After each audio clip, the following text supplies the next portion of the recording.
Gold trusted gold buyers మీరు తాకట్టు పెట్టిన బంగారాన్ని విడిపించి ఈ రోజు ఉన్న మార్కెట్ ధరకు కొనబడును.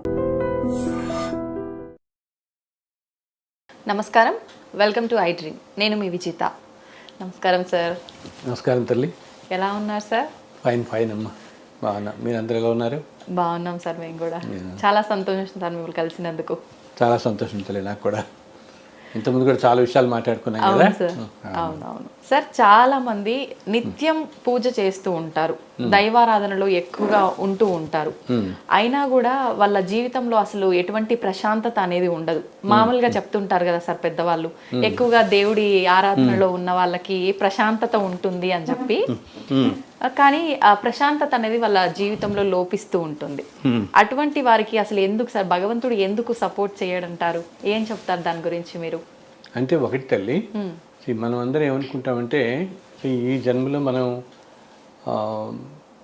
ఇన్ని కష్టాలు పడుతుంది. ఇప్పుడు మీరు అన్నారు కదా, ఎంతోమంది ఎన్నో భగవంతుడి పూజలు చేస్తూ ధర్మంగా ఉంటూ అయినా కూడా రకరకాల కష్టాలు పడటం మనం చూస్తుంటాం జీవితాల్లో.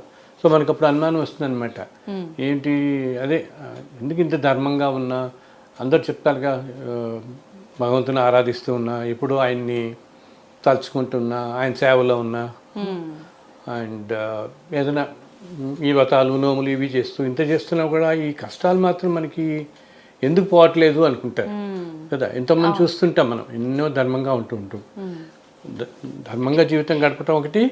సపోజ్ మనకి ఏదో కష్టం వస్తుంది, అప్పుడు ఎవరో వెళ్ళి ఏ జ్యోతిష్కర్ దగ్గర ఎవరికో అడుగుతాం మనకి ఏదైనా పరిహారం కోసం ఓకేదా. అప్పుడు వాళ్ళు ఇలా చేయని అయినా దీంట్లో బయటపడతాంటారు.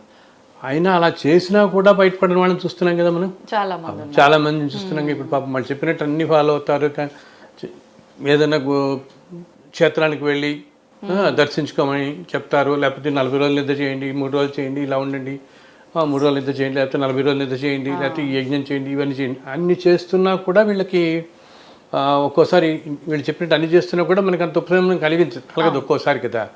సో ఇదేంటంటే మనం ఎప్పుడు కూడా ప్రతిదీ ఈ జన్మ ఫ్రేమ్వర్క్లో చూస్తుంటాం. మనం ఈ జన్మలో ఇలా ఉన్నాం, ఇట్లా ఉన్నాం అని చెప్పేసి. కానీ ఏంటి, మన జీవితం అంతా గడిచేది ప్రతిరోజు. అసలు పుట్టినప్పటి నుంచి మనం ఎక్కడ పుడతాము, ఎవరింట్లో పుడతాము, ఏ తల్లిదండ్రులు పుడతాము, మనకి ఎంతమంది అన్నదమ్ములు ఉంటారు, మన జీవితం ఎలా గడుస్తుంది అంటే మనం చదువుకునే ప్రదేశాలు కానీ, ఓకే, మన తర్వాత ఉద్యోగాలు చేసే ప్రదేశాలు కానీ, మనం వెళ్ళే ఇంటికి కానీ, లేకపోతే వాళ్ళు రావటం కానీ, మన అన్నదమ్ములు అక్క చెల్లెలు అందరూ మన బంధువులు ఇవన్నీ కూడా ఏదో రుణానుబంధాలతో వస్తారు వీళ్ళందరూ. మనకు స్నేహితులు, ఎంతో క్లోజ్గా అయ్యే స్నేహితులు లైఫ్లో వీళ్ళంతా. సో ఇదేంటి, మనం ఎన్నో కోట్ల జన్మల నుంచి వస్తూ ఉంటాం పరంపర.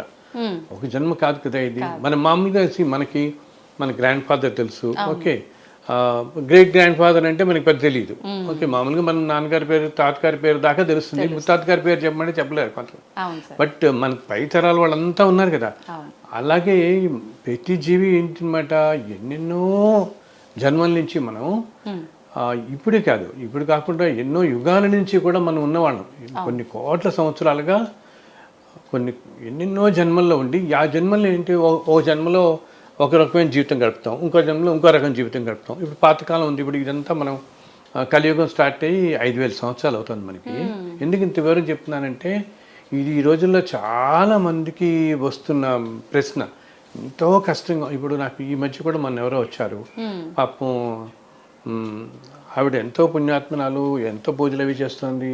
సడన్గా ఆవిడకి 65 ఏటో ఎంతో క్యాన్సర్ వచ్చింది పాపం. అండ్ చాలా ధర్మంగా అండ్ ఆ తర్వాత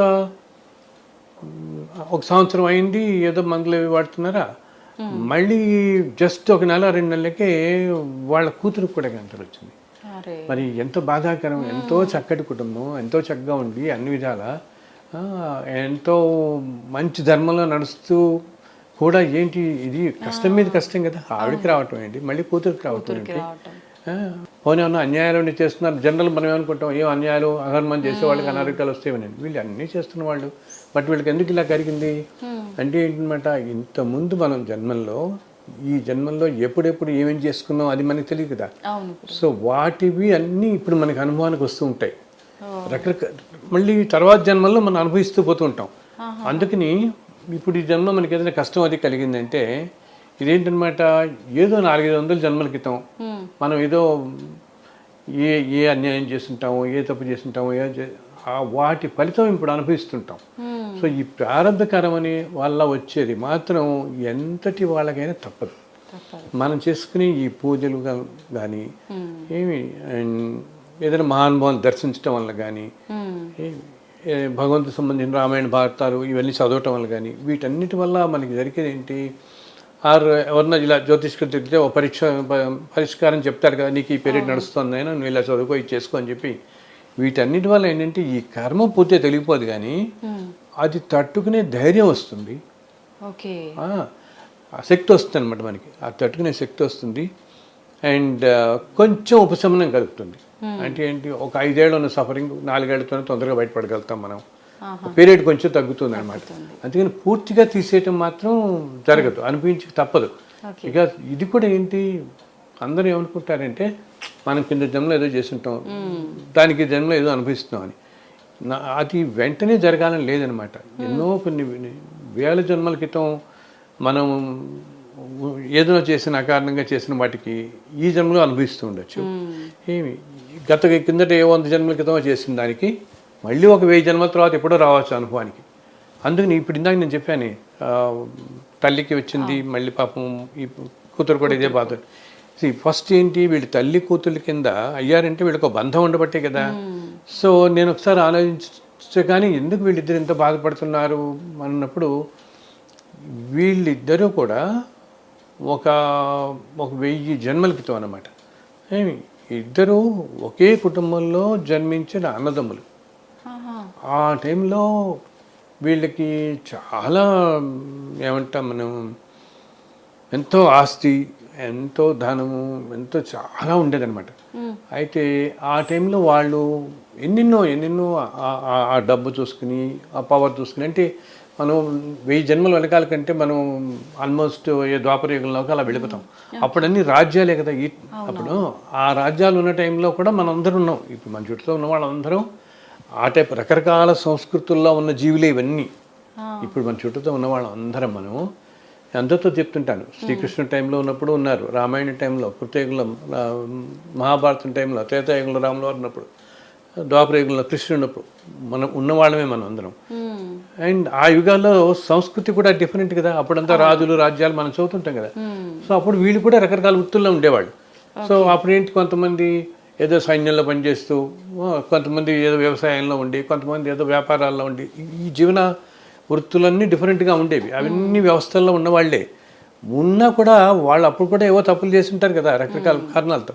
సో అలా ఈ కుటుంబం వీళ్ళు ఏమిటి, అప్పుడు ఒక అన్నదమ్ములుగా జన్మించి ఎన్నో అన్యాయాలు చేయటం వల్ల తర్వాత ఏమైంది, ఎన్నో జన్మల్లో ఇప్పుడు ఆ తర్వాత జన్మలు వాళ్ళకి అంత సక్రమంగా రాక ఎన్నో కష్టాలు పడుతూ ఉండి, ఈ జన్మలో ఏమైంది, అన్నదమ్ములు కదా. సో ఆ రుణం ఉంది కదా వాళ్ళిద్దరికీ.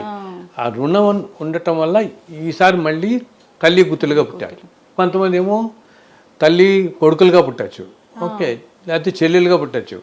సో ఇద్దరు పుట్టి అప్పుడు చేసిన కర్మలు అవన్నీ కూడా ఇప్పుడు ఈ జన్మలో అనిపిస్తున్నారు అన్నమాట వీళ్ళు. అర్థమైందా? నీకు బంధం ఉండబట్టేమో స్నేహితుని వాళ్ళ అన్నదమ్ములైనప్పటికీ తల్లి కూతురి కింద ఆ బంధం మళ్ళీ కలిపింది. మనం వెళ్ళే ప్రదేశం కూడా మనమ్మ, ప్రతి మనిషి మనం ఎక్కడ పుడతామన్న బట్టే, ఏ ఇంట్లో పుడతామన్న బట్టే మన జీవితం అంతా డిసైడ్ అయిపోతుంది కదా. సో డిసైడ్ అవ్వటువంటి ఏంటిది, ఇది ఇంతకుముందు మనం చేసుకున్న జన్మల్లో చేసుకున్న ఆ పుణ్యపాఫలాలు ఎలా అనుభవించాలో అక్కడికి వచ్చి మనం పుడతాం. మనకి జన్మలో ఇంత కొంచెం పుణ్యం ఉండటం వల్ల వీళ్ళందరూ ఏంటి, మంచి డ్రెస్సులు వేసుకుంటాం, హాయిగా తినడానికి 3 పూట్ల భోజనం దొరుకుతుంది. సమాజంలో ఎంతో మందితో కంపేర్ చేస్తే ఎంతో బ్లెస్సింగ్స్ ఉంటాయి కదా మనకి. సో అవి ఈ బ్లెస్సింగ్స్ దొరుకుతాయి. మనం చేసుకున్న పాపకర్మలకి ఏవో కష్టాలు, ఆర్థిక కష్టాలు అవ్వండి, అనారోగ్యం ఇవ్వండి, రకరకాల బాధలు ప్యారలల్గా రెండు పడతాం. బికాస్ ప్రతి మనిషికి ఇన్ని జన్మల నుంచి రెండు పోగేసుకుంటాంగా, మంచి చేస్తాం, పోగొప్పు చేస్తాం, దేనికి ఎంతో అంత. సో రెండింటికి పడుతూ ఉంటాం. సో అందుకని ఏం చేయాలంటే, ఇట్లా వచ్చినప్పుడు అసలు నిజంగా అంటే అది చాలా కష్టం, కానీ ఎంతో ఉన్నత స్థితిలో ఉంటే కనుక మన మైండ్ తెచ్చుకోగలిగితే సాధనతో కానీ ఆ తాపత్రయంతో కానీ, ఏమంటారంటే పెద్దవాళ్ళు చెప్పేది, నేను నీకు వచ్చిన కర్మని అనుభవించు, ఇది తీసేయమని అడగద్దు అంటారు భగవంతుడిని. ఎందుకు తీసేస్తే ఇది మళ్ళీ ఇంకో జన్మలో ఎప్పుడో తప్పదు మనకి. తప్పదు. అండ్ మళ్ళీ ఇంకో జన్మలో ఏమవుతుంది, సపోజ్ ఇది ఆయన ప్రార్థించగా ఇంకా కరుణించి ఆయన ఎప్పుడో ఇంక వీడు పడలేకపోతున్నాడు అనుకుని అసలు మాత్రం ఈ జీవి పడాల్సిందే. సో ఇప్పుడు కాదు 40 జన్మల తర్వాత ఇస్తాడు మళ్ళీ మనకి ఇది. ఓకే, అప్పుడు ఏమవుతుంది నీకు, ఇప్పుడు నువ్వు మంచి కుటుంబంలో జన్మించావు, నీకు ఏమాత్రం ఏంటి దీనికి ట్రీట్మెంట్ తీసుకోవడానికి మనం చేసుకున్న పుణ్యం కొంచెం 4 డబ్బులు ఉన్నాయి, ఓకే డాక్టర్ల దగ్గరికి వెళ్తాం, ట్రీట్మెంట్ తీసుకుని చేసుకోగలుగుతాం, అవునా. ఇప్పుడు ఇలా ఈ జన్మలు ముందుకెళ్తూ ఇది ఇంకో 40 జన్మల తర్వాత వెళ్ళింది అనుకో తల్లి, మనం నమ్ముకున్న భగవంతుడు కరుణించి ఇంత వేడుకుంటే నేను పడలేకపోతాను మహాప్రభు, ఇంకా నా వల్ల తట్టుకోలేకపోతే శక్తి లేదు, ఇది నాకు తీసేయి అని అంటే ఆయన చేయడం తీయరు. ఎప్పుడు ఇంకో జన్మలోకి ఎప్పుడైనా వెళ్ళచ్చు. కానీ ఏమవుతుంది, ఈ 40 జన్మల్లో మనం ఇంకా ఎన్నో పాపాలు చేస్తాం కదా, ప్రతి జన్మలో అన్ని బాగానే ఉండాలని లేదు కదా. సో ఆ టైంలో సపోజ్ ఈ జన్మల్లో చేసుకున్న పాపాలు కూడా మనతో వచ్చి పడింది అనుకో, సో అప్పుడేమవుతుంది, ఈ అనారోగ్యంతో పాటు ఇవన్నీ చేసుకునే ధనం కూడా నీ దగ్గర ఉండకపోవచ్చు. మనం సపోజ్ ఏదైనా చాలా పూర్ ఫ్యామిలీలో పుట్టడం ఎక్కడ ఉన్నాం అనుకో, మన సమాజ స్థితిలో మన దాంట్లో, అప్పుడేమవుతుంది నీకు ఇటు వైద్యం చేయించుకునే దానికి ఈ ధనం ఉండదు, ఈ రెండు కూడా నీకు ఇప్పుడు అనుభవిస్తున్నావు, ఇంకా దుర్భరం కదా ఇప్పటికంట. ఇలా ఎన్నో రకాలు ఇంకా ఎన్నో చెప్పచ్చు, ఎన్నో కారణాల చేత అందరు మహానుభావులు చెప్పేది ఏంటంటే, ఏదన్నా మనకి అనారోగ్యం అనండి ఏదైనా ప్రాబ్లమ్స్లో ఉన్నప్పుడు నాయన దీని నుంచి ఉపశమనం కలిగించు, ఈ తట్టుకునే శక్తి మాకు అని ప్రార్థించాలి. అప్పుడు ఏంటంటే ఈ కర్మ ఇక్కడితో తీరిపోతుంది, ఈ ప్రారంభ కర్మ మనకి ఇక్కడితో తీరిపోతుంది. కానీ ఏంటంటే ఎవరికైనా ఏ జీవికైనా సహజం ఏమిటి, ఏదో విధంగా మనకి హాయిగా ఉంటే చాలు, ఈ తొందరగా తొలగిపోతే చాలు, అంతే కదా అనుకుంటాం. ఈ బాధ పడలేకపోతున్నాం మనం, తొందరగా తీసానే అని అనుకుంటాం. ఇంత దీనికి పర్వాలేదు నేను తట్టుకుంటాను అని అనిపిస్తుంది కదా ఎవరికి, మనిషి సఫర్ అవుతున్నప్పుడు. బట్ రావటం మాత్రం ఈ కారణాల వల్ల వస్తుందన్నమాట.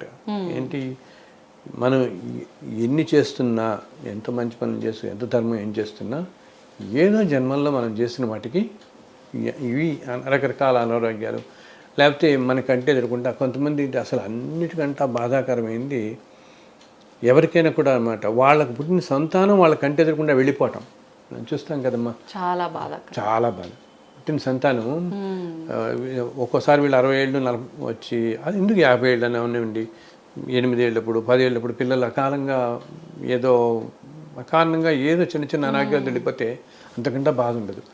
ఇటువంటి బాధలు అవన్నీ రాకుండా ఉండడం కోసం మన అందరినీ ఏం చెప్తాను నేను, ఎప్పుడూ ధర్మంగా ఉండండి. ఈ జన్మలో మనం కష్టాలు పడుతున్నామంటే ఏదో జన్మలో మనం చేసుకుని ఉంటాం కదా, అందుకని అట్లీస్ట్ ఇప్పటి నుంచి అన్నా మనం గ్రహించి మంచి మార్గంలో ధర్మంగా ఉండండి, నలుగురికి సాయం చేయండి. ధర్మం అంటే భగవంతుడు అసలు భగవంతుడు ఎప్పుడూ కావాలని ఎవరికి కష్టం పెట్టాడు, ఎవరికి భోగాలు ఇవ్వడు. మనమంతా మన వాళ్ళు ఏమనుకుంటారంటే, నేనంటూ పెద్ద 10 కోట్లు పెట్టి యజ్ఞం చేస్తే నాకు 1000 కోట్లు వచ్చేస్తుంటారు. ఎన్ని చేసినా ఏం చేసినా మనకి ఈ జన్మలో ఏది రాసి పెట్టిందో అదే జరుగుతుంది. ఎంత రాస్తుందో ఏం రావాలో అదే వస్తుంది. ఆయన ఎవరికి మనం ఇంత ముందు జన్మల్లో చేసిన దానికి మనకి ఫలితం ఇప్పుడు వస్తూ ఉంటుంది, అంతే తప్పితే దీన్ని అలా ఇలాగా కేవలం ఏమంటాం పెద్ద పెద్ద పూజల వల్ల, లేకపోతే బోళ్ళంత ఎక్కువ డబ్బు ఖర్చు పెట్టేసి ఏదో దానాలు చేసేసో దానివల్ల అన్ని కష్టాలు తీరిపోయేటైతే ప్రపంచంలో ధనవంతులకి కష్టాలు ఉండకూడదు, అవునా. ఏ ధనవంతుడికి కష్టం ఉండకూడదు. బట్ మనం చుట్టూతో ఎంతోమందిని చూస్తున్నాం కదా, ఎన్నో పెద్ద ఎంతో ధనవంతులు, ఎంతో పొజిషన్స్లో ఉన్నవాళ్ళు అయినా కష్టాలు పడుతున్నారు కదా. అంటే ఏంటనమాట, ఈ జన్మలో నీకు ఏమున్నాయి, నువ్వు చాలా పవర్లో ఉన్నావా, ధనంతో నీకు ఎప్పుడున్న ధనం కానీ పొజిషన్ కానీ ఈ భోగభాగ్యాలు కానీ నువ్వు పూర్వజన్మల్లో చేసుకున్న పుణ్యఫలం వల్ల నీకు వచ్చే తప్పితే నీకు వచ్చిన కష్టాన్ని ఇవేమీ తీసేయలేవు. నీకు వచ్చే కష్టము, నువ్వు పడాల్సిన అనారోగ్యం, ఇవి మాత్రం ఇంతకుముందు జన్మలో నువ్వు ఏదో పాపం చేసుకుంటావు కాబట్టి ఇది పడుతున్నావు. అందుకని ఇప్పుడు మనకి ధనము పొజిషను పవర్ ఉన్నవాళ్ళు మనం ఏమనుకోవాలి, ఇవన్నీ నేను పుణ్యం చేసుకున్న వాళ్ళు ఉన్నాను, ఇవి ఉన్నాయి కదా అని చెప్పి మన అహంకారం తెచ్చుకుని ఇంకా పాపం చేసామనుకోండి, ఇంకా ముందు జన్మలో ఇంకా ఎక్కువ పడాల్సి వస్తుంది. ఇవ్వాలి అదనమాట. అయితే సార్ మీరు చెప్పారు మనం ఇప్పుడు ఎంత తాపత్రయపడ్డా ఎన్ని పూజలు చేసినా మనకు ఏదైతే ప్రాప్తం ఉందో అదే వస్తుంది అని చెప్పి, మరి అలాంటప్పుడు ఎందుకు ఈ పూజలు చేయడము అని అంటారు కదా, వాళ్ళకి అదే అదే అదే ఇప్పుడు ఇందాక చెప్పాను కదా, ఎందుకు పూజలు చేయడం ఇదంతా అంటే మనకి ఈ తట్టుకునే శక్తి రావడం కోసం అనమాట. ఇప్పుడు అనారోగ్యం వీటివి తట్టుకోవడానికి కనుక శక్తి లభించినా మనకి సరిపోతుంది కదా. ఈ చేసే భగవంతుడి మీద అపారమైన నమ్మకం పెట్టుకోవటం. ఏంటి ఇంత కష్టం కలుగుతున్నా, నువ్వు ఈ కష్టం నాకు ఇచ్చావు, అందుకు నేను నిన్ను మర్చిపోతాను, నేను ఇంక అసలు గుడికి రాను.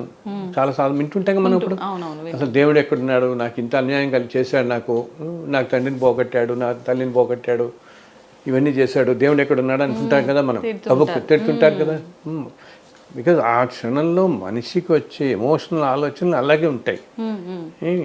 ఏమిటి, బికాజ్ ప్రతిదీ దేవుడే ఇస్తున్నాడు అనుకుంటాం కాబట్టి సాధారణంగా ఇంకోటి చూడండి, నువ్వు బాగా డబ్బులు, బాగా పొజిషన్స్, పవరు, నీకు 4 ప్రమోషన్స్ అప్పుడు వచ్చినప్పుడేమో నేను అనుకుంటాం, నేను కష్టపడ్డాను అందుకు నాకు ఈ ప్రమోషన్ వచ్చింది, నేను కష్టపడ్డాను కాబట్టి నేను 1000 కోట్లు సంపాదించాను, వాడు సంపాదించాడా, వీడు సంపాదించాడా, నేను సంపాదించాను కదా, వాడు ఎవడో ఉన్నాడు, వాడంతా అక్కడే ఉన్నాడు, నేను ఈరోజు ఇంత పెద్ద పొజిషన్లోకి వచ్చానంటే నేను బ్రహ్మాండంగా కష్టపడ్డాను అని వచ్చాం, ఎంత నేను అనుకుంటాం. కానీ అప్పుడు మరి భగవంతుడు నేను దయతెలిచాడు అనుకోవి, గుర్తురాడు కదా, ఇదంతా భగవంతుడు నాకు ఇచ్చాడు అనుకోడు. ఇవన్నీ నడుస్తూ చిన్న కష్టం వచ్చింది అనుకో, కష్టం లాగానే ఏనైనా నువ్వు కష్టం ఇచ్చావు నాకు అని వెంటనే భగవంతుని అంటాం, నువ్వు లేవు అంటాం భగవంతుని. బట్ భగవంతుడు చెప్పాను కదా, ఆయన సాక్షిభూతంలాగా ఉంటాడంతే. మనుషులందరూ మనం చేసుకున్నవే జన్మల నుంచి చేసుకున్న పాప పుణ్యాలు మనం ఈ జన్మలో ఇలా అనుభవిస్తూ వెళుతూ ఉంటాం ముందుకి. కాబట్టి ఏంటి, దేవుణ్ణి నిందించకూడదు, అకారణంగా దేవుణ్ణి నిందించకూడదు, ఇది మనం చేసుకున్నదే అని గ్రహించాలి. అందుకనే అప్పటికి మనకి కనపడుతుంటుంది ఈ అన్యాయం చేసిన వాళ్ళే కాకుండా ఇందాక మీరు అన్నట్టు ఎంతో ధర్మంగా ఉండేవాళ్ళు కూడా సఫర్ అవటం చూస్తున్నాం కదా మనం. మరి అలా చూసినప్పుడు వాళ్ళని ఏమనుకోవాలి మనం, ఏంటి మంచి ధర్మంగా ఉన్నా అయినా కూడా చేస్తున్నాడు, సఫర్ అవుతున్నాడని, అంటే ఏదో జన్మలో ఆయన చేసుకున్నాను ఇప్పుడు అనుభవిస్తున్నాడు అనమాట. సో భగవంతుని ప్రార్థించటం వల్ల, లేకపోతే ఇందాక చెప్పినట్టుగా ఎవరన్నా గురువు దగ్గరికి వెళ్తే ఇది చేయండి అవి చేయండి అని చెప్తే దానికి వీటి వల్ల నీకు ఉపశమనం కలుగుతుంది అన్నమాట. అది ఉపశమనం కొంచెం అంటే ఏంటి, ఆ వ్యాధి తీవ్రత తగ్గుతుంది, ఆ కష్టాలు తట్టుకోనే కదా. ఇప్పుడు సపోజ్ మనకి ఎవరో ఒకరికి ఏదో డబ్బులు ఇస్తారు, చాలామంది ఏమన్నా పాపం అవసర కాలంలో ఎవరికి డబ్బులు ఇస్తారు, అది వాళ్ళు వెనక్కి ఎవరు వీళ్ళు ఎంత వెనకాల పడినా ఇంక చివరికి అసలు ఇవ్వన్న స్టేజ్కి వచ్చేస్తారు.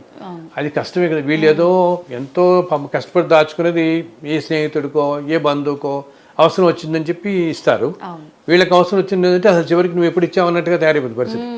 సో ఇది అప్పుడు అనిపిస్తుంది, ఏంటి నాయన నేను ఇంతుంటే నా ఇలా అయిపోయింది, దేంట్లోనే ఇన్వెస్ట్మెంట్ చేస్తారు, వాళ్ళంతా మోసం చేస్తారు ఇదంతా.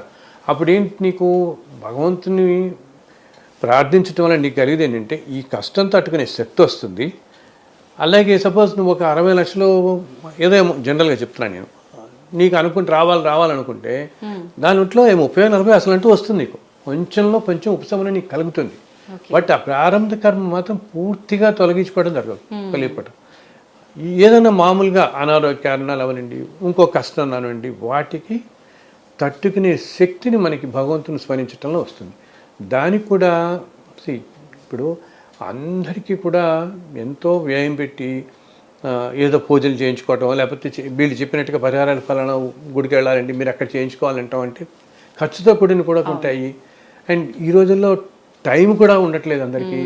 ఇంకొకటి ఏమిటి, చాలామందికి ఏదైనా కష్టం వచ్చినప్పుడు అంత నిలకడ కూడా మనసు ఉండదు, పూజ కూర్చొని చేసుకోవాలి.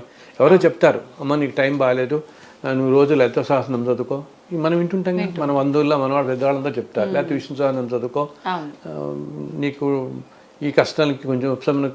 అప్పుడు ఏంటవుతుంది మనకి, అసలు ఆ పుస్తకం తీసి నాకు చాలామంది చెప్తారు, ఇలా చదువుకుందాం అని కూర్చుంటే అసలు నిలకడ రావట్లేదండి, మనసు దాని మీద చదువుదామన్నా మనసు పోవట్లేదండి, అది కూడా చేయలేకపోతున్నానండి అంటారు. దీనికి ఒక తేలిక ఉపశమనం నేను ఒకటి చెప్తాను, అంటే ఒక తేలిక పద్ధతి. కొంతమంది అంటారు పోనీ భగవంతుని నామాన్ని స్మరించుకోండి అంటారు. ఇంత చేసుకునే ఓపిక లేకపోతే ఏంటి, ఏదో 21 సార్లు లలిత సహస్రనామం పారాయణం చేయడం, ఏవో చెప్తారు కదా మన వాళ్ళందరూ చేయించుకోమని చెప్పి మనసు గట్టిపడుతుంది. కానీ పాపం ఒక్కోసారి కష్టాలు అనేవి మనుషుల జీవితాల్లో ఇందాక నేను చెప్పినట్టు తల్లికి వచ్చి కూతురికి అదే వచ్చి అవును. ఇన్ని ప్రాబ్లమ్స్ ఉన్నప్పుడు నీకు మనస్సు కూడా అంత పోదు, అంత నిలకడ మీద అంత నిలకడ తెచ్చుకుని చేసుకునేంత శక్తి ఎవరికో కానీ ఉండదు.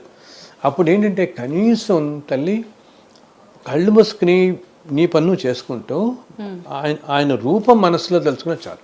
జస్ట్ నీకు తెలిసిన రూపం, నీకు వెంకటేశ్వర స్వామి మీద అంటే వెంకటేశ్వర స్వామి మీద, అమ్మవారి మీద అమ్మవారి మీద, సుబ్రహ్మణ్య స్వామి అంటే సుబ్రహ్మణ్య స్వామి, హనుమంతుడు అంటే హనుమంతుడు, శివుడు అంటే శివుడు, ఏ దేవత మీద, లేకపోతే ఏ సాయిబాబానో అలా, లేదా ఏదో లక్ష్మీ నరసింహస్వామో లేకపోతే కృష్ణుడి మీదో, మనకి ఏ దేవత మీద అయితే బాగా నమ్మకం గురి ఉంటుందో ఆ దేవతని మనసులో ఉన్నాయి. మీరు ఏ పని చేస్తున్నా ఇలా కూర్చుని ఆ రూపాన్ని స్మరించుకోండి చాలు, రూపం గుర్తెచ్చుకుంటే చాలు. అంటే పెద్దగా పూజలు ఇవన్నీ ఆరాధనలు అవసరమే లేదు. అవసరం లేదంటే చేసుకునేంత మైండ్ సెట్ ఉండదు కదా ఆ టైంలో నీకు. అంత నిలబడా అంత ఇప్పుడు 3-4 గంటలు పూజ చేస్తున్నంతసేపు కూడా నీ బాధ నీకు ఇది కొన్ని చోట్ల ఇప్పుడు కొన్ని అనారోగ్యాలు కలిగి కష్టాలు కలిగినప్పుడు అంత మనసు నిలకడ పోదు. ఏంటి చెప్పాలంటే చాలామంది సరే వాళ్ళు ఎవరు చెప్పారు కదా చేద్దాంలే, ఇంక ఏదో చూద్దాం దీంట్లోనే ఏదైనా ఉంటుంది కానీ అది చేస్తున్నంతసేపు కూడా ఈ మనిషికి దాని మీద నిలబడదు. ఎందుకంటే వాళ్ళకున్న దానివల్ల నిలబడదు. సో అందుకని నేను అందరికీ ఏం చెప్తానంటే, నాయన భగవంతుడు నువ్వు నాకు ఇంత యజ్ఞం చేసావా, ఇంత పూజ చేసావా, ఇవన్నీ ఆ క్వాంటిటీ వాల్యూమ్ని చేయడు. ఈ మనిషి ఎంత ఆర్తితో నన్ను స్మరిస్తున్నాడు, ఎంత ధర్మంగా వెళుతున్నాడు అనుకుంటాడు. అందుకని రూపం తలుచుకోవడం చాలా తేలిక కదా. ఇప్పుడు మనకి అన్ని చోట్ల ఈ రూపాలు కనపడతాయి కాబట్టి ఇప్పుడు వెంకటేశ్వర కానీ గొప్ప రూపం గుర్తొస్తుంది కదా.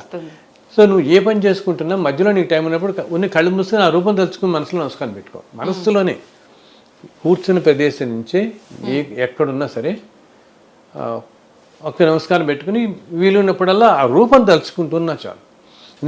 అందరూ అంటారు నామాన్ని స్మరిస్తూ ఉండండి అంటే, ఏదో ఒక నామం తీసుకుని కొంతమంది ఏం చేస్తే ఇలా కష్టాలు ఉన్నప్పుడు ఏ గురువు దగ్గరికి వెళ్ళి ఏమండి ఏదైనా నామని చెప్పండి నేను చదువుకుంటూ ఉంటానంటారు. ఓకే, సో ఆ గురువు చెప్తాడు ఏదో శ్రీమాత్రే నమః అనుకో, లేకపోతే ఓం నమో వెంకటేశాయ అనుకో, ఇట్లా చెప్తుంటారు.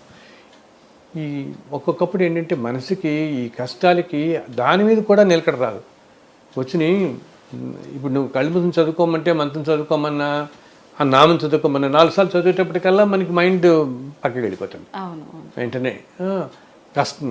అప్పుడు దానికి ఇంకా ఈజియెస్ట్ పద్ధతి ఏంటి, కేవలం రూపం తలుచుకోవటమే. యాక్చువల్గా రూపాన్ని ఎప్పుడూ తలుచుకుంటూ ఉండటాన్ని ఉపాసన అంటారు. మన వాళ్ళందరూ ఏంటంటే ప్రతి మాటకి రకరకాలుగా వైడ్గా మనం ఎలా అర్థాలు తీసుకుని పెడుతున్నామో, ఉపాసన ఒక వ్యక్తి ఒక దేవతను ఉపాసిస్తున్నాడు అని చెప్తాం కదా. అంటే 2-3 రకాలుగా వచ్చు. ఆ ఉపాసన అనేది రోజు ఆయన ఇన్ని లక్షలు పూజ చేస్తూ ఇన్ని అసలు ఏదో మంత్రం ఉచ్చారణ చేస్తూ ఇన్ని పూజలు చేస్తూ అదే దేవతా మార్గంలో ఉన్న ఆయన ఉపాసిస్తున్నాడు అంటాం. దాంతోపాటు ఇది కూడా ఉపాసన కిందే వస్తుంది. ఎప్పుడూ ఆ రూపాన్ని తలుచుకోవటం అన్నమాట. అప్పుడు ఏంటంటే అలా తలుచుకుంటే మనకి, బికాస్ ఈ రూపాలు భగవంతుడు అంటేనే చాలా ఎనర్జీ, ఎంతో పాజిటివ్ ఎనర్జీ కదా. మనకి అందుకని కొన్ని క్షేత్రాలకు వెళ్ళినప్పుడు మనకి కాస్త ఉపశమనం కలుగుతుంది, తగ్గుతుంది అంటామే. సో అందుకని ఆ రూపాన్ని తదేకంగా తలుచుకుంటూ ఉంటే మనకి ఇవి తట్టుకునే శక్తి వస్తుంది. శక్తి వచ్చి కొంచెం ఉపశమనం కలుగుతుంది అనమాట. తట్టుకునే శక్తి, ధైర్యం వస్తాయి మనకి.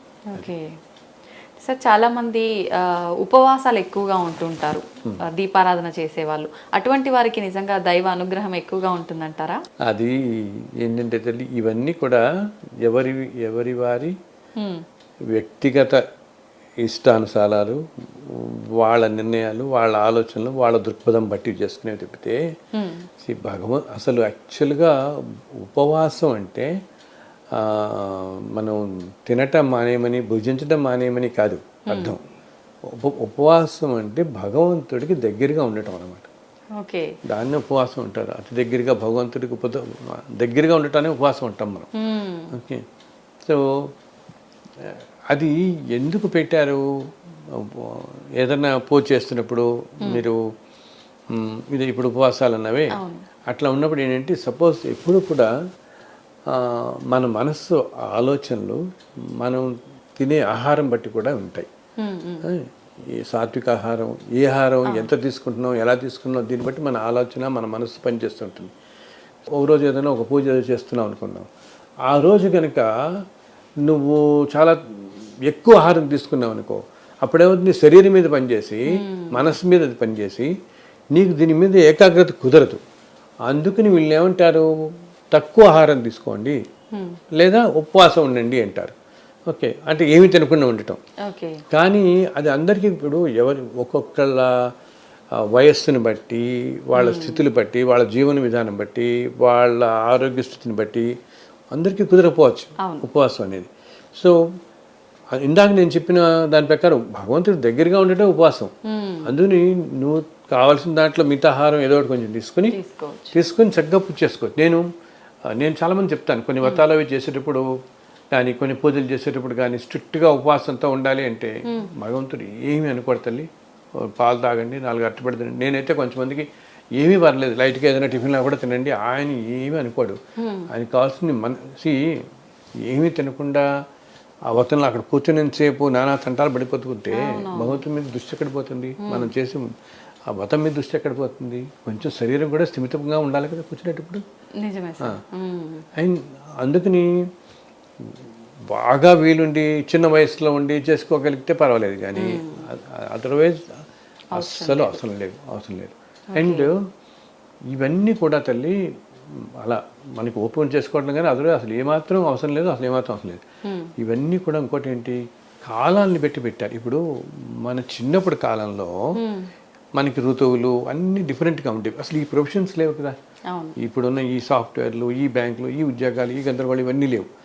సో నీకు ఒక 50-60 ఏళ్ల క్రితం పెట్టినప్పుడు మన వాళ్ళ ఇళ్ళలో ఇప్పటికీ రకరకాల వ్రతాలు అవి చేస్తుంటాం కదా. ఈ వ్రతం అయితే 7 రోజులు చేయాలి, 8 రోజులు చేయాలి, దీనికి ఇంత నిష్టగా ఉండాలి, పగలంతా భోజనం చేయకూడదు, సాయంత్రమే చేయాలి, సూర్యాస్తమం అయిన తర్వాత స్నానం చేసి చేయాలి. కొన్ని వ్రతాలకు అట్లా ఉంటాయి. రాత్రే తినాలి, పగలంతా కూడా రోజంతా ఉపవాసం ఉండాలి, అది కూడా కొన్ని వారం రోజులు ఉండాలి. కొన్ని ఆర్ ఇన్ఫ్యాక్ట్ మండల దీక్ష 40 రోజులు ఉండేవాళ్ళు ఉంటారు. 40 రోజులు పగల ఉపవాసం రాత్రి భోజనం చేయటం. ఇవన్నీ ఇప్పుడు నీకు ఆ రోజుల్లో ఏంటంటే నీకు సీజన్స్ అన్నీ కూడా ప్రకృతి కూడా అలా సహకరించేది. అండ్ అప్పుడేంటి, అప్పుడు మన జీవన విధానం కూడా ఎక్కువగా వ్యవసాయ ఆధారితంగా ఉండేవి. చాలా కుటుంబాలు వ్యవసాయ ఆధారితం, లేకపోతే ఆశ్రమ పాఠశాలలు, చదువు, వీటి కోసం. ఇంకా వైద్యం అంటే ఊళ్ళో ఉండే వైద్యుడే. ఇటువంటివన్నీ ఇంత మోడర్నైజేషన్ లేదు కదా. ఇలా పొద్దున్న నీకు 5 గంటలకు పరిగెత్తడం, ఇప్పుడు రాత్రి 12 గంటల దాకా ఉద్యోగాలు చేయటం, రాత్రి అంతా ఉద్యోగం చేయటం, ఈ టైప్ ఆఫ్ జీవన విధానాలు లేనప్పుడు అప్పుడున్న జీవన విధానాలకి ఆ కాలానికి అవి సరిపోయాయి. ఉపవాసం చేయడం అంటే బికాజ్ వ్యవసాయ ఆధారితమే కాబట్టి వాళ్ళకి సంవత్సరంలో మిగతా 5-6 నెలలు ఖాళీగానే ఉండేవాళ్ళు వాళ్ళు ఆ టైంలో తప్పితే, ఆ సీజన్ టైంలో తప్పితే. అండ్ నేచరు నీకు సహకరించేది, నువ్వు ఎక్కడికి వెళ్ళక్కర్లేదు. ఇప్పుడు ఇట్లా కాదు కదా, మనకి ఇది కావాలంటే ఆ షాప్కి వెళ్ళాలి, ఇది వెళ్ళాలి, మన ఇంటికి ఎవరు వస్తారు, తెల్లాలేసి 100 పనులు ఉంటాయి. నీకు 40 రోజులు ఉపవాసం చేయడం ఎక్కడికి పోతుంది అసలు మనకి? ఆ రోజుల్లో ఏంటి, ఖాళీ టైమే, ఆ టైం అలా ఉండేది కాబట్టి ఆ కాలానికి అది కుదిరింది, ఈ కాలానికి అది సాధ్యం కాదు మనకి. అందుకని ఆయన భగవంతుడు ఏమనుకోడు.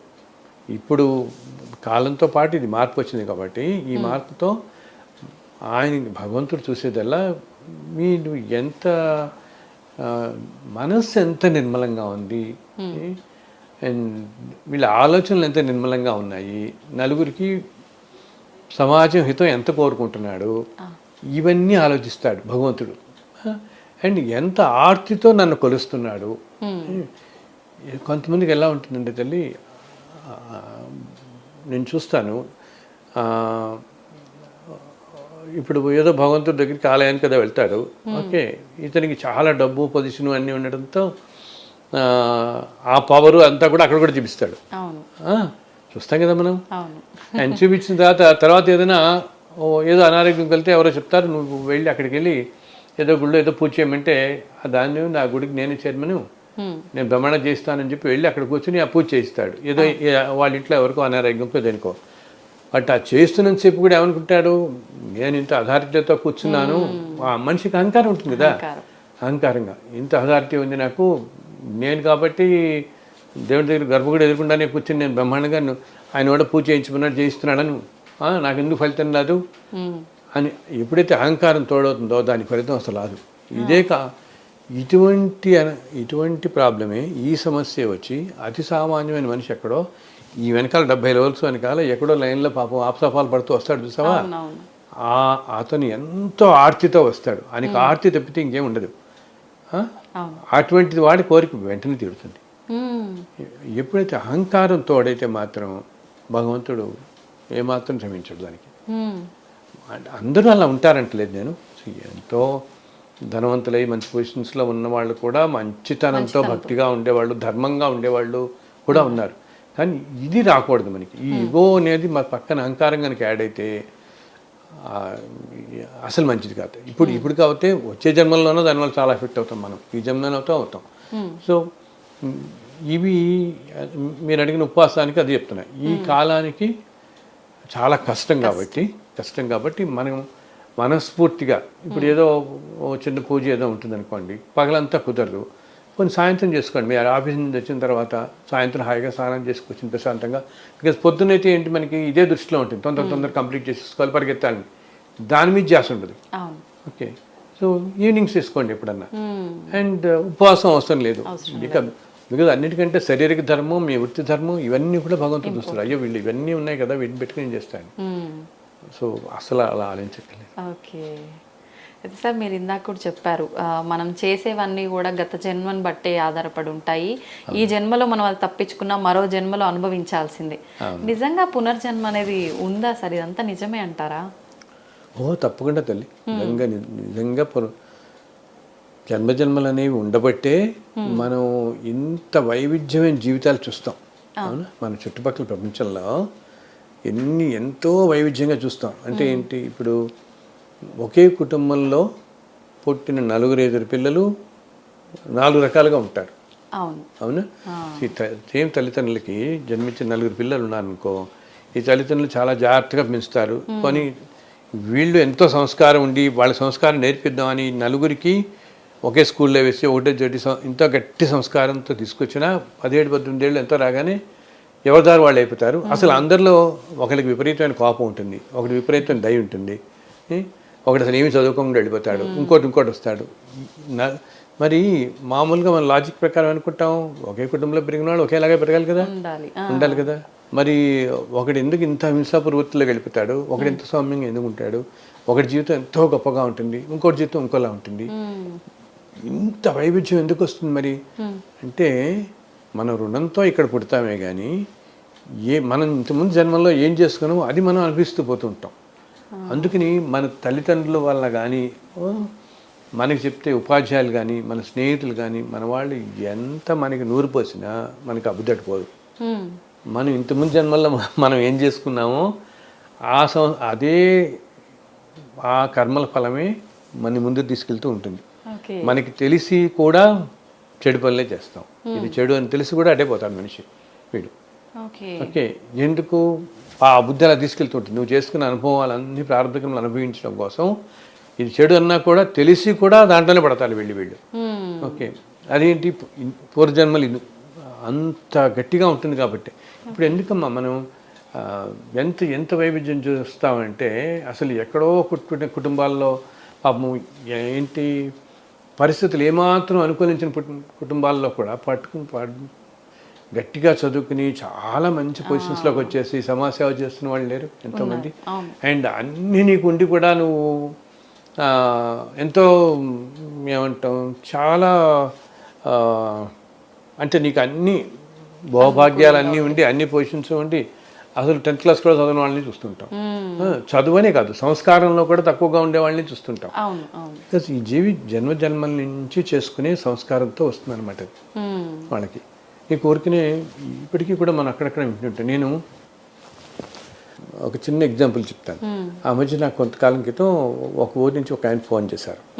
ఫోన్ చేసి, మా పిల్లవాడికి 5 ఏళ్ళండి, వాడి నోట్లోంచి వేదం ఇలా ప్రవాహంలో వస్తుంది. 5వ ఏటికి వేదం అంతా చదివిస్తాడు, ఇలా కొంచెం చదివిస్తాడు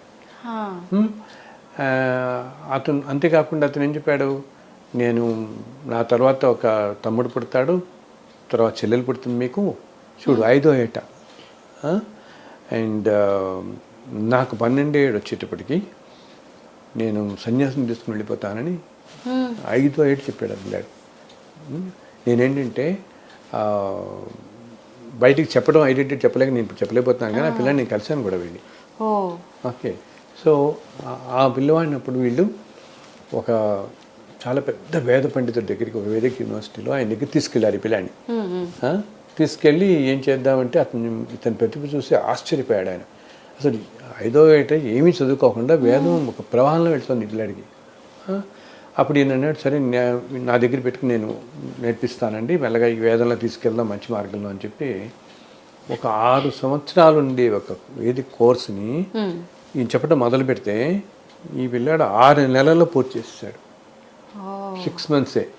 ఎందుకు ఇంత ప్రతిభ ఇతనికి వచ్చింది అంటే, ఇంతకుముందు జన్మల్లో ఇతను చాలా మహాపండితుడో మహర్షో ఏదో అయ్యి ఈ జన్మలో ఇలా జన్మ తీసుకోవడంతో ఆ వాసన ఉండిపోయింది కదా, సో నోట్లోంచి ఆ ప్రభావం అలా వెళ్ళిపోతుంది అతనికి. ఓకే. అంటే ఏంటంటే ఏదో ఏమంటాం, ధర్మాన్ని మళ్ళీ ఇక్కడ కొంచెం ధర్మ సంస్థాపన కోసం మనం ఇప్పుడు ఒక చంద్రశేఖర్ సరస్వతి, కంచి మహాస్వామి ఇలా వస్తుంటారు కదా, రకరకాల మహానుభావులు, రమణ మహర్షి ఇట్లా వచ్చినట్లు ప్రతి కాలంలోనూ భగవంతుడు పంపిస్తుంటాడు. అలా ఈ పిల్లవాడు ఏదో జన్మలో చాలా గొప్ప వేద పండితుడో ఒక మహర్షో ఈ జన్మలో ఏదో ఒక ప్రత్యేక కార్యం కోసం పుట్టినవాడు అనమాట. సో నేను పర్సనల్గా చూశాను ఆ పిల్లవాడిని. అంతేకాకుండా ఆ పిల్లవాడు ఏంటి తెలుసా, అసలు పొద్దున్న అతనికి చిన్నప్పుడే పని చేస్తారు, ఇప్పుడు 10 ఏళ్ళు వచ్చాయి అతనికి. అతను చెప్పినట్టే చెల్లెలు పుట్టింది, తమ్ముడు పుట్టాడు పడి. అండ్ ఇప్పుడు పొద్దునే 3:30-4కి వాడితో వాడు లేచిపోతాడు ఇంట్లో. లేచిపోయి వెంటనే తల మీద స్నానం చేసేసుకుని అలా ధ్యానంలో కూర్చుంటాడు.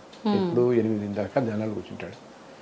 ఏమడగడు, తల్లి ఏమైనా పాలిస్తే తాగుతాడు ఇమ్మని, అసలు ఏమడగడు. రోజంతా కూడా ఏమైనా పెడితే తింటాడు, ఏమిటి అడగడు. అండ్ ఇంకా ఆశ్చర్యం ఏంటి, అతన్ని ఎవరన్నా వేరే కొత్త వాళ్ళు అనమాట వచ్చి ఏదైనా పొరపాటున తాకితే అతను తట్టుకోలేడు ఆ ఎనర్జీని. బికాస్ అతనికి అంత ఎనర్జీ ఉంటుంది అన్నమాట, అంత పాజిటివ్ వైబ్స్ ఉండటంతో వేరే వాళ్ళు ఎవరితోనూ అసలు మాట్లాడడు. ఎవరైనా వాళ్ళ ఇంటికి ఏదో పని మీద ఎవరో ఒకళ్ళు వస్తారు కదా, వాళ్ళ చుట్టాల బంధువులు ఎవరైనా బయట వాళ్ళు ఎవరైనా వచ్చినప్పుడు పొరపాటు ఇలా ఏదైనా మాట్లాడుతూ ఏదో భుజం మీద ఇలా ప్యాక్ చేసినట్టు చేసాం అనుకో, ఆ పిల్లవాడికి వామిటింగ్ అయిపోతుంది. ఓకే. ఏంటంటే ఆ నెగిటివ్ ఎనర్జీని తట్టుకోవాలి, ఇది శక్తి అనమాట.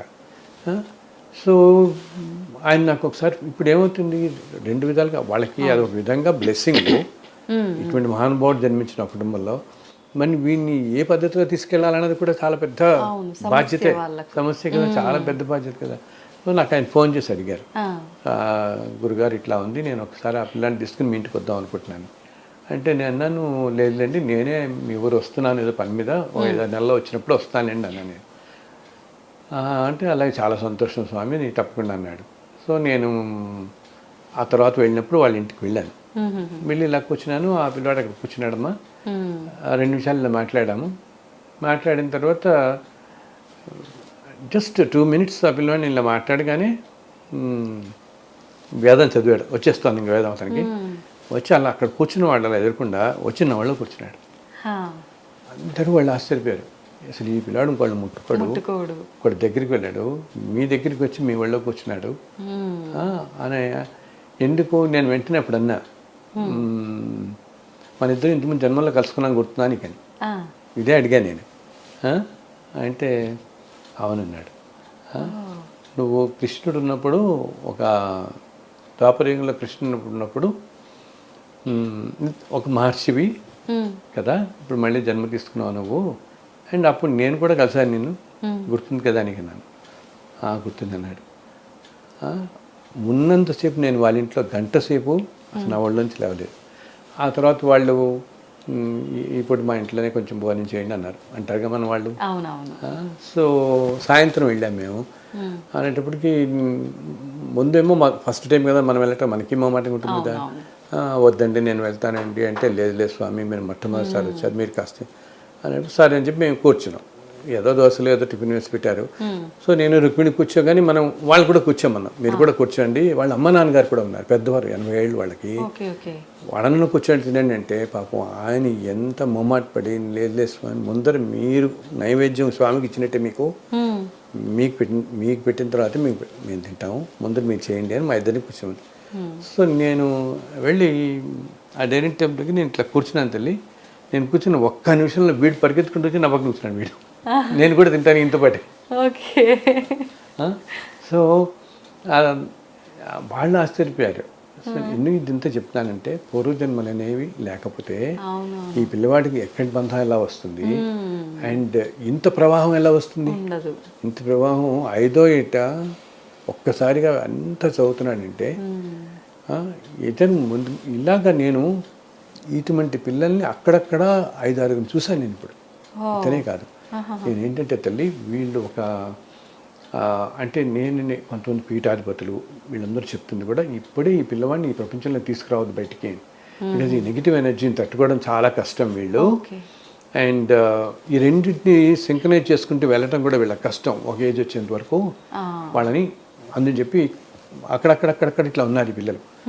అసలు చిన్న వయసులో ఎందుకు నేను ఇంకొక పిల్లాడిని చూస్తాను 5-6 ఏళ్ళకి అతను అన్ని రాగాలు చెప్పేస్తాడు. మనం అక్కడక్కడ వింటుంటే కూడా కొంతమందిని ఏదైనా నీకు పాట కీర్తన ఏదైనా వినిపించామనుకో, కేవలం 6 ఏళ్ళ ఆ పిల్లాడికి వెంటనే ఆ రాగం ఏంటో చెప్తాడు.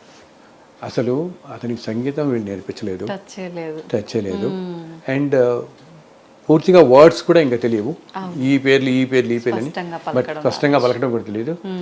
అటువంటిది రాగం పేరే చెప్తున్నాడంటే అంతేంటి, ఈ జన్మలో ఈ మానవాడు ఇంతకుముందు ఎప్పుడో జన్మల్లో చాలా గొప్ప సంగీత విద్వాంసుడు అయ్యి అవటంతో ఆ సోల్కి ఆ వాసన పట్టేసుకుని ఈ జన్మలో ఏంటంటే ఆ ఫ్లో వచ్చేస్తుంది అది వెంటనే.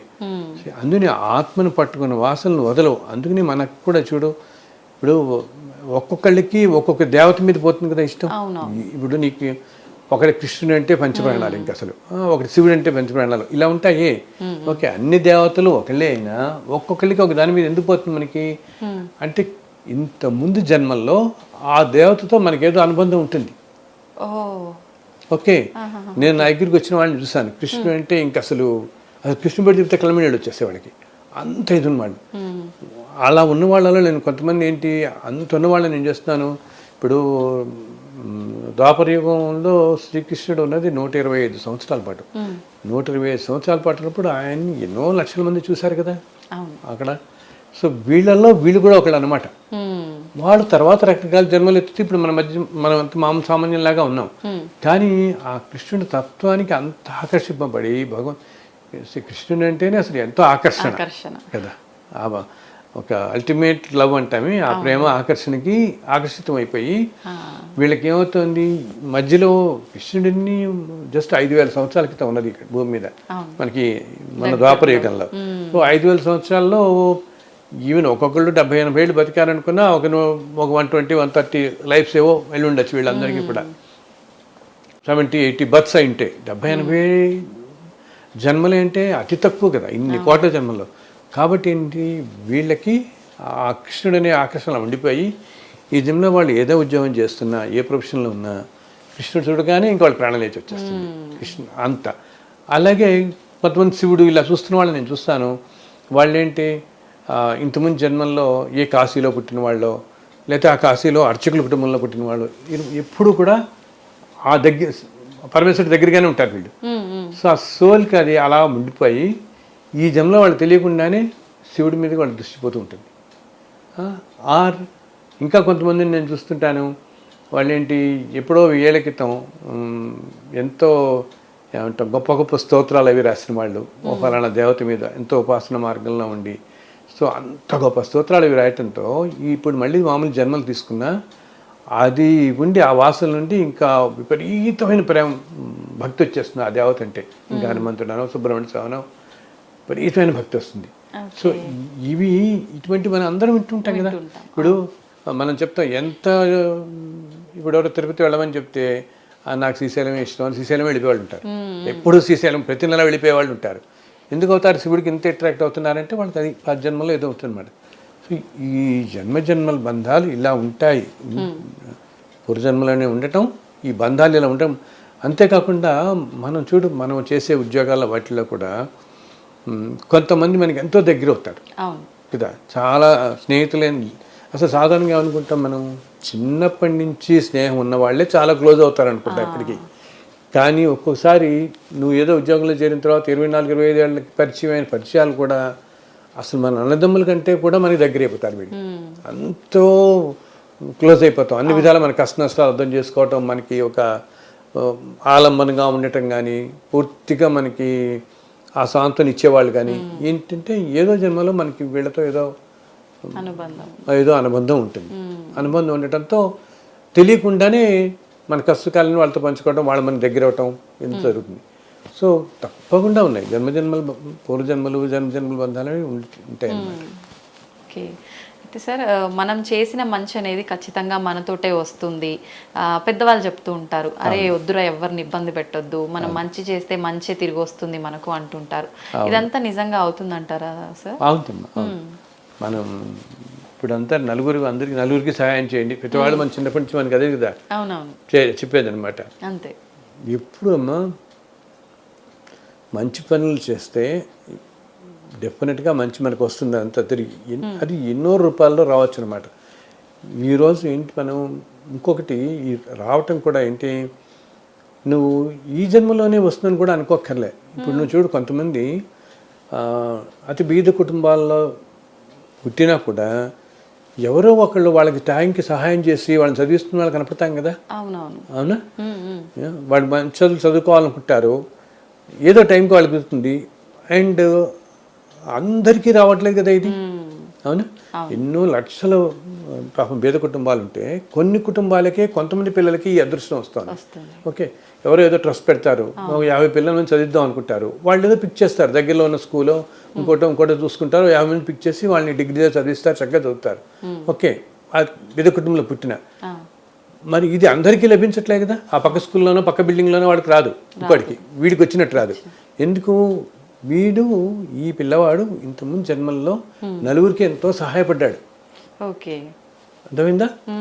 ఇంతకుముందు జన్మల్లో ఎంతో సహాయపడిన వాడయ్యి తాను చేసుకున్న కొన్ని కర్మల వల్ల జన్మించడం మామూలు అతి సాధారణ కుటుంబంలో జన్మించినప్పటికీ నువ్వు అంత మంచి చేసావు కాబట్టి ఇంకో రూపంలో భగవంతుడు నీకు చూపిస్తున్నాడు. నీకు ఆ సహాయం లభిస్తుంది. ఇంకోళ్ళకి లభించే నీకు ఎందుకు లభిస్తుంది? ఇంత జన్మలో నువ్వు చేసుకున్నావు కాబట్టి, అప్పుడు నేను చేసుకున్నాం కాబట్టి మనకి ఇది లభిస్తుంది. అందుకని మనకి ఇది లభించి మనం పైకి వచ్చినప్పుడు ఏం చేయాలి? మనం మళ్ళీ ఇంకో 10 మంది చేయడానికి చేయాలి. మనకి ఆ భగవంతుడు ఆ శక్తి ఇచ్చినప్పుడు ఇంకో 10 మంది చేస్తే మనకి ఇది ఇంకో జన్మలో ఉపయోగపడుతుంది. అందుకని అందరికీ చెప్తాను, ఎప్పుడు మీరు చేసే మంచి కానీ ఏదైనా కూడా అది ఎప్పటికీ మీతో ఉంటుంది, మీ వెన్నంటి ఉంటుంది, మీరు రక్షిస్తూ ఉంటుంది అన్నమాట. అలాగే ఇంకోటి ఏంటి, అన్నిటికంటే కూడా అసలు ఎంతో శక్తివంతమైన బ్లెస్సింగ్ ఏంటంటే ఒక సోల్ మన మంచి కోరుకోవటం, ఒక ఆత్మ 10 మందికి సహాయం చేయి. ఇదే మనం చిన్నప్పటి నుంచి ఉంటాం చేయండి అని 10 మందికి సహాయం చేస్తే వాళ్ళు ఏంటి ఇంటర్న్ వాళ్ళని అంటారు వీళ్ళు బాగుండాలి అనుకుంటారు. అంతే కదా. ఇప్పుడు మనకి ఎవరు సహాయం చేస్తాం అనుకో, పాపం మనకు సహాయం చేస్తాడు, నువ్వు బాగుంటే చాలనైనా నువ్వు బాగుండాలి అనుకుంటాం. అలా మనం ఎంత ఎక్కువ మందికి సహాయం చేస్తే అంత అన్ని సోల్స్ మన మంచి కోరుకుంటాయి. ఓకే, సో ఆ రిటర్న్ వచ్చే పవర్ ఉంటుంది, ఆ బ్లెస్సింగ్స్ పవరు, అది ఈ వ్యక్తి మీద బాగా పనిచేస్తుంది. పనిచేసి మనకి ఎంతో అంటే ఏంటి, మన జీవితం బాగుంటుంది, మనకు అన్ని బాగా జరుగుతాయి అన్నమాట. సో ఎంత ఎక్కువ మందికి మనం సహాయం చేయగలిగితే అంత వస్తుంది. ఓకే, అలా అయితే మనం ఎవరికైనా సహాయం చేస్తున్నప్పుడు కూడా దీనికి ఇంకొక షేడ్ లాగా ఇంకోటి కూడా ఏం చెప్పాలి, ఎంత సహాయం చేస్తున్నా ఏం చేస్తున్నా కూడా ఇది నేను చేస్తున్నాను అని మళ్ళీ అహంకారం తెచ్చుకోకూడదు మనం. ఓకే, ఎప్పుడైతే అహంకారం వచ్చిందో, ఆ యుగం వచ్చిందో, దాని ఫలితం కూడా ఉండదు. ఓకే, నీకు భగవంతుడు ఇచ్చాడు చేసేది, నేను చేస్తున్నాను అంతే. ఎందుకు చేస్తున్నాను? వాళ్ళ సంతోషం కూడా చేస్తున్నాను అని చెప్తే నా గొప్పతనం కూడా చేస్తున్నాను అనుకోకూడదు. బికాజ్ ఎప్పుడైతే మనము నేను చేస్తున్నాను, ఒక మంచి పని చేస్తున్నా, ఇప్పుడు ఏదైనా చెడు పని చేస్తున్నావు అనుకో, చేస్తే దాని తగ్గట్టు ఫలితం మనకి ఎలాగో వస్తుంది. ఈ జన్మలో వస్తుంది, తర్వాత జన్మలో వస్తుంది, ఇప్పుడు కాకపోయినా. ఓకే, మంచి పని చేస్తున్నా ఏమవుతుంది, మంచి పని చేస్తున్నా అని మనం ఎప్పుడైతే అనుకుంటామో, నేను 50 మందిని చదివిస్తున్నాను నువ్వు 100 మందికి చాలా గర్వంగా చెప్పుకున్నావు అనుకో, ఓకే, అప్పుడేమవుతుంది, దాని ఫలితం అంతా నువ్వు వస్తుంది చూసావా. ఈ ఫలితం కోసం నువ్వు ఇంకొక 70 జన్మలు వచ్చి నీకు భోగభాగ్యాలన్నీ బాగా వచ్చి ఏదో పొరపాటు చేస్తూ పోతుంటాం మళ్ళీ. అందుని మంచి చేస్తున్నా అందులో అంటారు చూడు, కృష్ణార్పణం అనుకోమంటారు. ఏం చేస్తున్నా నాయన భగవద్ అర్పణంగా చేస్తున్నాను చెప్తే ఇది నాది, నువ్వు ఇచ్చిందే నేను ఇస్తున్నాను అంతే. అంతేగాని నేను చేస్తున్నాను నలుగురికి చెప్పుకోవడం కాదు. అసలు దానం అనేది అదే అంటారే, ఎడమ చేతి చేసిన కుడి చేతి తెలియకూడదు, అంత గుప్తంగా ఉండాలి. మనం చేస్తున్నాము అనుకోకూడదు. అప్పుడు అది మనని రక్షిస్తూనే ఉంటుంది. నువ్వు అడగకపోయినా రక్షిస్తాడు భగవంతుడు. నీ మంచి గుణాలకి చెప్పాను కదా, భగవంతుడు ఎప్పుడు చూసేది వీడి గుణం ఎంతటిది, ఎంత ప్యూరిటీ ఆఫ్ సోల్ ఉంది, ఇదే చూస్తున్నాను. ఇది నేను మన పురాణాలన్నింటిలో అయితే చెప్తారు కదా.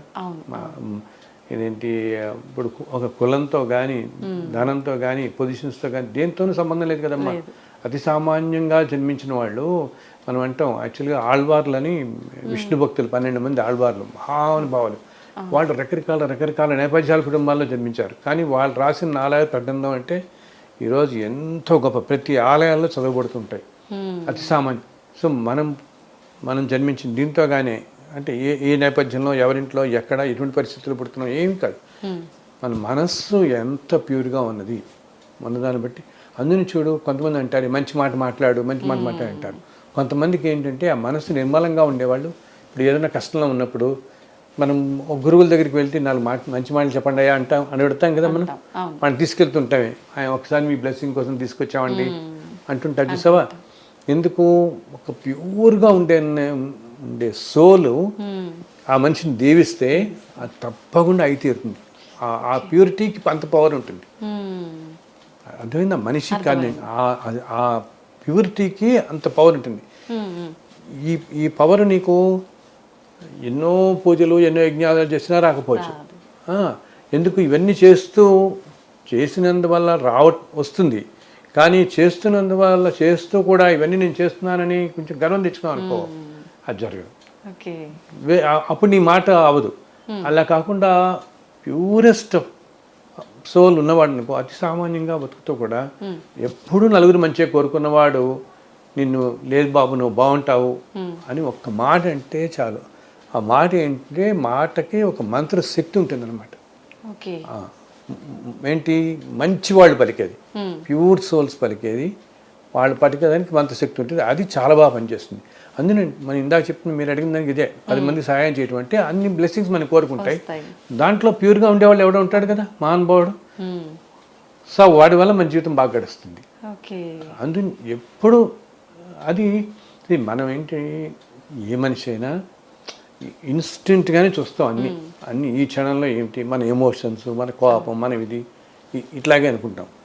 బట్ ఈ ఎమోషన్స్ని మనుషులు కంట్రోల్ చేసుకోవాలి. విపరీతమైన కోపం తెచ్చుకోవటం, విపరీతంగా మనకు వచ్చే ప్రతి కష్టానికి అవతల వాళ్ళే అనుకోవటం కారణం అనుకోవటం, వాళ్ళపైన నెట్టేయటం, వీటి వల్లే మనకి జరిగింది అని.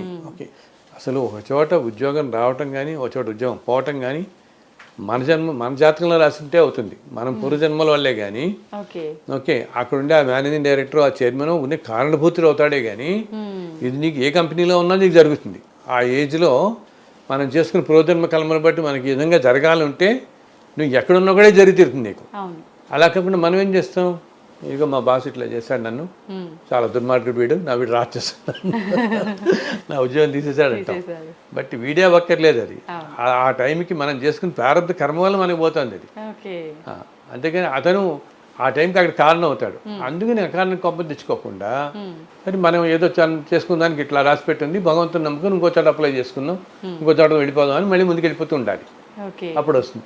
సో లాజిక్ లేకుండా కోపాలు తెచ్చుకోవటాలు, ఎమోషన్స్, ఇవి మనిషిని పట్టుకుంటే గట్టిగా. దానివల్ల ఏంటి, ఆ నెగిటివ్ ఎమోషన్స్ వల్ల నెగిటివ్ కర్మ యాడ్ అవుతుంటుంది మనకి. యాడ్ అయ్యి మళ్ళీ వచ్చి ఇప్పుడు మనం ఆ బాస్ని ఏదో 4 సార్లు గట్టిగా మాట్లాడి ఉన్నాం అనుకో, వచ్చే జన్మలో అతనే తండ్రి ఏదో అవుతాడు, ఏ తమ్ముడో అయ్యి ఇదంతా తీర్చుకుంటాడు మళ్ళీ నీ దగ్గర. అర్థమైందా?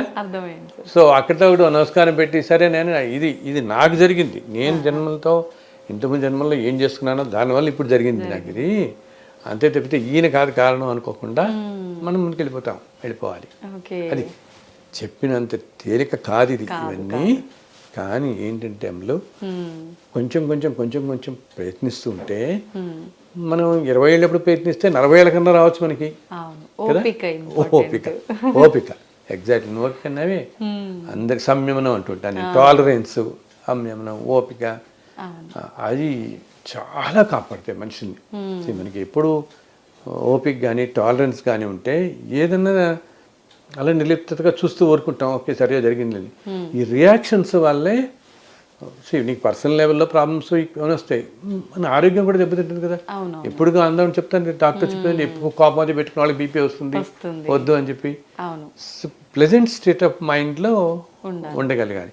అట్లీస్ట్ ఏంటంటే నేను చెప్పేది, వీళ్ళందరూ నన్ను అనొచ్చు ఇదంతా ఎక్కడ పోతుందండి మాకంటారు, మేము చేసే ఉద్యోగాలు కుదరదు, ఈ రోజుల్లో కుదరదు కరెక్టే, బట్ మేక్ ఏ బిగినింగ్. ఒక ట్రై అయితే చెయ్యి. ఇప్పుడు మొదలు పెట్టామనుకో, ఇప్పుడు కాదు 4 ఏళ్ళకి 5 ఏళ్ళకి నీకు ఆ శక్తి వస్తుంది, సమయంలో వస్తుంది. ఇంకొకటి ఎప్పుడు నేను అందరికీ ఏం చెప్తాను, ఏదైనా మంచి పని చేయాలని ఏ మనిషి అయినా గట్టిగా ప్రయత్నిస్తే ఓకే భగవంతుడి ఆశీస్సులు ఎప్పుడూ ఉంటాయి దానికి. ఓకే మంచి పని చేసే వాళ్ళకి భగవంతుడు ఇంకొంచెం ముందు పుష్టిస్తూనే ఉంటాడు. అందులో ఇప్పుడున్న కాలంలో మంచి పనులు చేసేవాళ్ళు కూడా తక్కువైపోయారు, ఆయన కనిపించట్లేదు ఎక్కువ మంది. సో ఎవడన్నా మంచి పని చేస్తున్నాడు కనపడితే అయ్యప్ప వీడు కొంచెం ప్రయత్నిస్తున్నాడు, వీడు కొంచెం మనం కూడా సాయం చేద్దాం అనుకుంటాడు ఆయన. సో మనం ప్రయత్నిస్తూ పోతుంటే okay, don't get depress your self అంటా నేను. అయ్యో నేను అనుకుంటున్నాను కానీ ఉండలేకపోతున్నాను అంటే నా దగ్గర అప్పుడు ఫోన్ చేసి అంటుంటారు, మీ వీడియోలో వింటుంటాం, మీ ధర్మం అనేది ఇంత సింపుల్గా చెప్తుంటారు, సంయమనం చెప్తుంటారు, కానీ ఒక్కసారి వచ్చేస్తుందండి నాకు చాలా కోపం వచ్చేస్తుంది అంటుంటారు. బ్లాస్ట్ అయిపోతుంటా నేను. అప్పుడు వెంటనే అనుకుంటాను మళ్ళీ గుర్తు తెచ్చుకుని తగ్గించుకోవాలని.